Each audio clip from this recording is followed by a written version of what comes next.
कवठे महांकाळ येथे संत निरंकारी मिशनतर्फे युगद्रष्टा बाबा हरदेव सिंहजी महाराज यांच्या पावन स्मृती दिनानिमित्त समर्पण दिवस अत्यंत भक्तिमय आणि भावपूर्ण वातावरणात साजरा करण्यात आला। या विशेष सत्संग सोहळ्यात परम आदरणीय सद्गुरू माता सुदीक्षाजी महाराज यांनी मानवता, सेवा, प्रेम आणि समर्पणाचा प्रेरणादायी संदेश दिला। त्यांनी आपल्या आशीर्वचनात सांगितले की प्रत्येक जीवनात करुणा, सद्भावना आणि निस्वार्थ सेवेला सर्वोच्च स्थान द्यावे।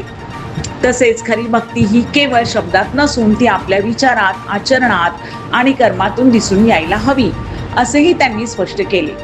कार्यक्रमात ब्रह्मज्ञान प्रचारक आदरणीय नवनाथ शेलार यांनीही समर्पित जीवनाचे महत्त्व सांगत रक्तदानासारख्या मानव सेवेच्या कार्याची प्रेरणा दिली। या समागमादरम्यान भक्तिगीत, कविता आणि विचारांमधून उपस्थित भाविकांना आध्यात्मिक प्रेरणा देण्यात आली। या कार्यक्रमासाठी सांगली, मिरज, जत, नरवाड, सलगरे, देशिंग, कवठे महांकाळ परिसरातील मोठ्या संख्येने भाविक उपस्थित होते।